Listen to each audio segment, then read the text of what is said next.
Hi மக்களே, welcome back to our channel Fiery Tales. இந்த வீடியோவில் நம்ம பார்க்க போகிறது மலபார் ஸ்டைலில் மாப்பிள்ளை குசினில் ஒரு கோகோனட் ரைஸ் ரெசிபி. வாங்க வீடியோக்குள்ளே போகலாம். 1/4 கிலோ அரிசிக்கு தான் நான் செய்ய போகிறேன். இதுக்கு நான் 2 டேபிள் ஸ்பூன் நெய் எடுத்திருக்கேன். ஆயில் சேர்க்க வேண்டாம், நெய் சேர்த்தா தான் நல்ல மணமாக இருக்கும். 20 சின்ன உள்ளியை நான் கட் பண்ணி இதில் சேர்க்குறேன். பல்லாரி சேர்க்க வேண்டாம்.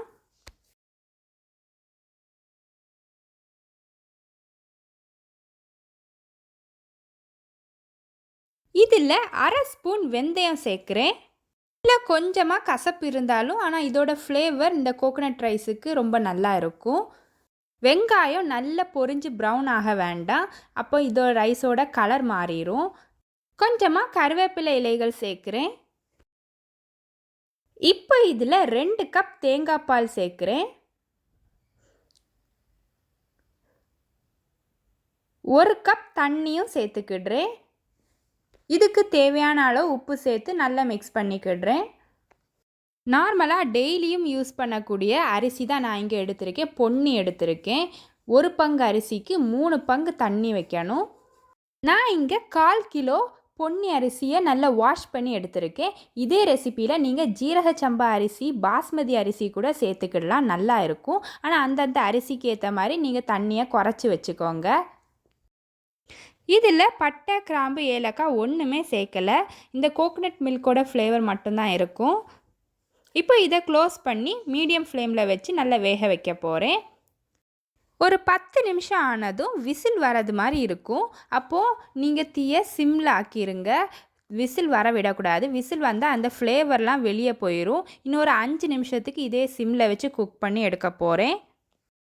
5 நிமிஷம் ஆனதுக்கப்புறமா ஃப்ளேம் அப்படியே ஆஃப் பண்ணி வச்சுட்டு இன்னொரு 15 மினிட்ஸ் கழிஞ்சு நான் ஓப்பன் பண்ணி பார்க்குறேன். பாருங்கள், நம்மளோட சோறெல்லாம் நல்லா வெந்திருக்குது. ஒன்றோடு ஒன்று ஒட்டாமல் நல்லா தனித்தனியாக வந்திருக்கு. குக்கர் ஓப்பன் பண்ண உடனே அந்த நெய்யோட தேங்காய் பாலோட மனம் தான் நல்ல கமகமன்னு மணக்குது. இதுவே நம்ம கரம் மசாலா, அந்த பட்டை, கிராம்பு, ஏலக்காய்லாம் போட்டிருந்தா அந்த ஸ்மெல் தான் நல்லா டாமினண்ட்டாக இருக்கும். இதோ நம்மளோட நல்ல டேஸ்டியான கமகமன்னு மணக்கும் தேங்காய் சோறு ரெடி. இந்த தேங்காய் சோறு கூட சிக்கன் கறி, மட்டன் கறி, குருமா எல்லாமே நல்ல மேட்ச் ஆகும்.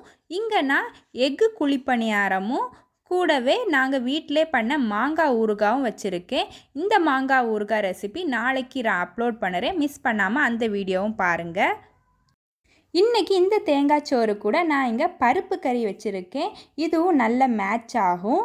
இந்த ரெசிப்பியை கண்டிப்பாக வீட்டில் ட்ரை பண்ணி பாருங்கள். இந்த வீடியோ பிடிச்சிருந்தா லைக் பண்ணுங்கள், உங்கள் பிடிச்சவங்களுக்கும் ஷேர் பண்ணி விடுங்க, கமெண்ட் பண்ணுங்கள். சப்ஸ்கிரைப் பண்ணாதவங்க சப்ஸ்கிரைப் பண்ணிக்கோங்க. தேங்க்ஸ் ஃபார் வாட்சிங்.